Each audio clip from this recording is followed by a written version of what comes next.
नमस्कार मैत्रिणींनो, मी दीपाली तुमचं दीप्स कॉर्नरमध्ये स्वागत करते। आज आपण पाहणार आहोत समर स्पेशल अगदी हेल्दी असं कैरीचं पन्ह। त्यासाठी मी अर्धा किलो कैरी घेतलेली आहे। आता ही कैरी आपल्याला उकडण्यासाठी एका कुकरमध्ये टाकायची आहे। कुकरमध्ये कैऱ्या टाकून घेतलेल्या आहेत। यामध्ये मी आता थोडंसं पाणी घालत आहे आणि कुकरचं झाकण लावून घेत आहे।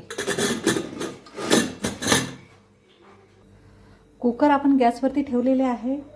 2 शिट्ट्या आपल्याला काढून घ्यायच्या आहेत। 2 शिट्ट्या झाले की आपल्या कैऱ्या छानपैकी अशा उकडल्या जातील। आपल्या कुकरच्या 2 शिट्ट्या झालेल्या आहेत। कुकर आता आपण थंड होऊ देऊया।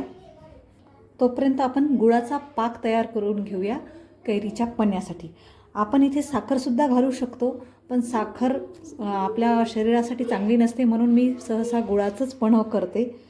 तर ह्या पन्ह्यासाठी मी साधारणतः 1.5 ते 2 वाटी गूळ घेतलेला आहे। गुळाचा पाक बनवायसाठी एका भांड्यात मी अर्धा ग्लास पाणी घालत आहे आणि यातच घालत आहे आपण जो गूळ कट करून घेतला होता तो गूळ मी यामध्ये घालत आहे। गूळ आपल्याला पूर्णपणे मेल्ट करून घ्यायचा आहे। इथे आपल्याला छान असा गुळाचा पाक तयार करून घ्यायचा आहे। पहा, गूळ इथं आपला पूर्ण मेल्ट झालेला आहे। गुळाचा पाक आपला तयार झालेला आहे। आता हा पाक आपण थंड होऊ देऊया। तोपर्यंत आपण कैरीचा गर काढून घेऊया। आपला कुकर थंड झालेला आहे।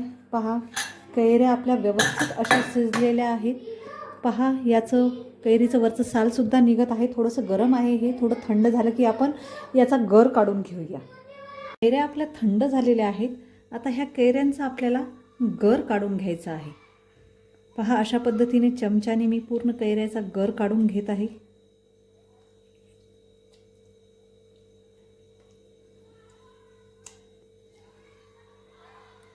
चमच्याने पूर्ण सालाचा सुद्धा आपल्याला याचा गर काढून घ्यायचा आहे।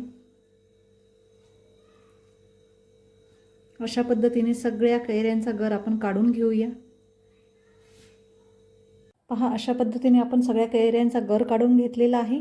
हा आता आपल्याला मिक्सरमधून फिरून घ्यायचा आहे। पहा, आपण कैरीचा गर पूर्ण मिक्सरमधून बारीक असा फिरून घेतलेला आहे। आता यामध्येच आपण जो गुळाचा पाक तयार करून घेतला होता तो मी घालत आहे। पहा, एका चाळणीने मी गाळून घेत आहे, कारण गुळामध्ये खडे असतात, म्हणून तो मी गाळून घेत आहे। सगळा गुळाचा पाक आपण यामध्ये घातलेला आहे।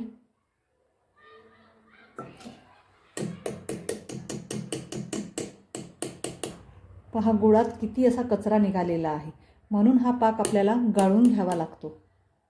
आता यातच आपण जे कैऱ्या उकडताना पाणी घातलं होतं ते पाणी मी यामध्ये घालत आहे। थोडंसं काळं मीठ यामध्ये मी घालत आहे। तसंच थोडंसं साधं मीठ सुद्धा मी यामध्ये घालत आहे। आता यामध्ये मी अजून थोडंसं थंड पाणी ॲड करत आहे आणि हे आपल्याला सगळं एकदा मिक्सरला अजून फिरून घ्यायचं आहे। पन्ह आपण मिक्सरमधून फिरून घेतलेला आहे। आता हे एका मी भांड्यामध्ये काढत आहे। थोडंसं घट्ट वाटत आहे, तर यात आपण अजून पाणी घालणार आहोत। अजून पाणी मी यामध्ये घालत आहे आणि याला थोडंसं पातळ करून घेत आहे। आता यामध्ये घालत आहे मी थोडीशी जिरेपूड आणि ती सुद्धा आपल्याला व्यवस्थित मिक्स करून घ्यायची आहे।